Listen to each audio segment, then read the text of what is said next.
Olá, meu nome é Maria Clara Cavalcante, sou acadêmica do terceiro período do curso de Odontologia da Universidade de Pernambuco. Meu trabalho tem como tema a importância do cirurgião dentista no acompanhamento multidisciplinar em pacientes portadores de síndrome de Down. Temos como coautores Marcela Rosa Nogueira Cavalcante, Thalita Silva Gouveia, Esther Cristine Costa Cabral, Sabrina Pinheiro Rodrigues Ferreira e estamos sob a orientação da Carolina Chaves Gama Aires. A síndrome de Down, ela consiste em uma alteração genética provocada pela presença de um cromossomo extra no par 21, dando origem ao nome trissomia 21. As pessoas portadoras dessa síndrome, ela possui 47 cromossomos, e essa alteração no número de cromossomos se dá pela separação cromossômica dos pais na fase da meiose. Segundo a Organização Mundial da Saúde, a síndrome de Down é uma condição geneticamente determinada. Além disso, é a alteração cromossômica mais comum em humanos e é a principal causa da deficiência intelectual na população. A presença desse cromossomo extra na constituição genética, ela determina características físicas específicas e atraso no desenvolvimento. O diagnóstico da síndrome de Down, ele é feito por meio da observação de sinais e sintomas, e ele é confirmado por um exame, por um estudo cromossômico, que é através do cariótipo, que é onde a gente consegue detectar um cromossomo 21 extra. Eu coloquei aqui a representação de um cariótipo, não é da síndrome de Down, ele é só uma representação do que seria uma leitura de cariótipo.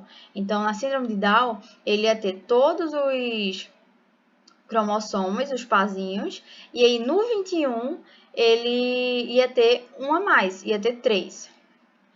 E aí, falando dessas características específicas, a que a gente consegue ver mais os olhos amendoados, em formatos amendoados, a predisposição a cardiopatias congênitas, a hipotonia muscular, o tônus muscular desses portadores de Down, eles são mais enfraquecidos, e a maior suscetibilidade a doenças infecciosas, porque eles têm um sistema imune também um pouco deficiente.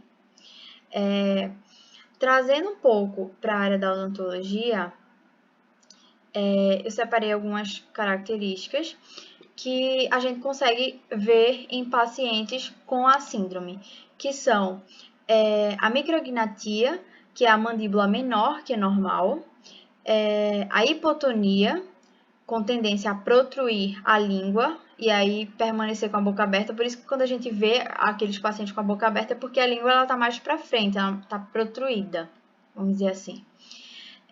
Eles também fazem a respiração bucal, tem um atraso e modificação da sequência de erupção dentária, baixa prevalência de cáries, possui fissuras nos cantos dos lábios e uma hipodontia. A hipodontia é diferente da anodontia.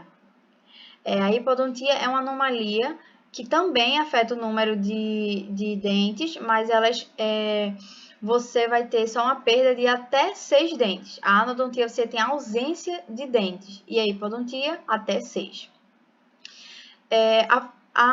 Tem uma fusão de dentes, esses pacientes podem ter os dentes juntos. Tem comprometimento da ATM, os incisivos centrais eles podem ter em forma de meia-lua. Mas essas características, elas não vão ser manifestadas em todos os pacientes. Todos os pacientes vão ter a deficiência mental, aquele retardo mental, mas só alguns que vão manifestar alguma dessas características. É uma coisa aleatória. Tem uns que manifestam uma, tem outros que manifestam duas, mas não é todo mundo que vai ter todas essas características. E o que é importante é que quando você descobre essas características, descobre que logo no início você consegue fazer um acompanhamento multidisciplinar e consegue desenvolver, tratar esse portador de Down para ele garantir um crescimento saudável. O objetivo do trabalho é discutir a importância do cirurgião dentista no acompanhamento de pacientes portadores de Down. O trabalho é a revisão de literatura, que fomos buscar dados no PubMed, no Cielo, BVS e Google Acadêmico. Usamos os idiomas português e inglês e usamos os descritores, manifestações bucais, odontologia e síndrome de Down. A odontologia para portadores de necessidades especiais, ela surge como uma especialização a partir de 2002 pelo Conselho Federal de Odontologia, o CFO, que é justamente nessa intenção de fazer uma inclusão social maior desses pacientes e também capacitar os profissionais para atender esses pacientes. Raramente as doenças bucais e as malformações orofaciais acarretam risco de morte.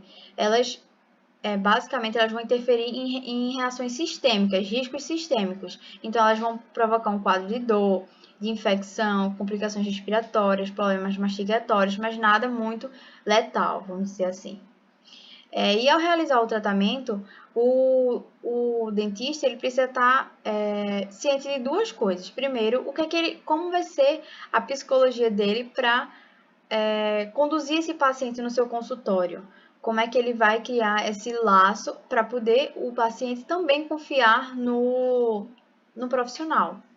E também ele precisa entender que o portador de síndrome de Down, ele não vai tratar apenas a boca daquele paciente, e sim um todo. Ele tem diversas repercussões sistêmicas que, se não for levado em consideração, podem ser prejudiciais.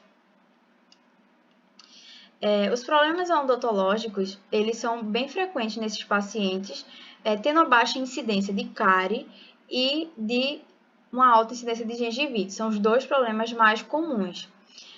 A incapacidade desses pacientes para manter uma higiene oral adequada é suficiente para explicar o porquê desses problemas acontecem. Além da higiene oral inadequada,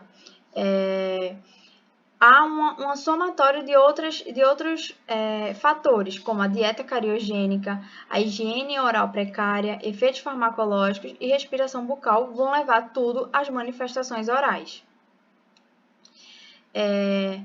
A causa dessa alta frequência de problemas periodontais, elas podem ser decorrentes de alguns fatores, como a pouca higiene bucal, que a gente já falou, que é um fator determinante na gravidade dessas lesões, a gengiva pobre, com pobre potencial de cicatrização, fatores dietéticos, anomalias bucofaciais, interferência na erupção dentária, que também pode ter a morfologia dentária alterada e uma má oclusão.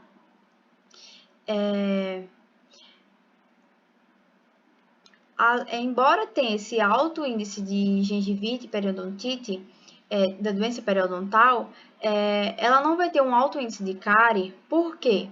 Porque esses pacientes eles têm a presença de fissuras e fossas reduzidas, tem a presença do bruxismo desde muito cedo e a composição salival alterada. Então, esses fatores fazem com que não haja um alto índice de cárie, mas a cárie e a doença periodontal são os problemas mais recorrentes dentro desses pacientes. E a gente quis concluir com esse trabalho que é importante o profissional se capacitar e se especializar para ter o manejo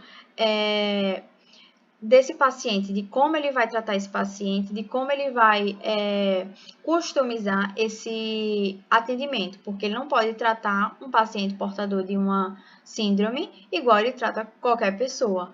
Tem que haver uma psicologia, uma conversa de como vai ser esse atendimento. Além disso, ele precisa entender do paciente como um todo e não como apenas uma boca que ele vai tratar. Então, a gente quis trazer essas duas reflexões, essas duas conclusões, e aqui trouxemos no final as referências que a gente usou como a nossa fonte de pesquisa. É isso, obrigada.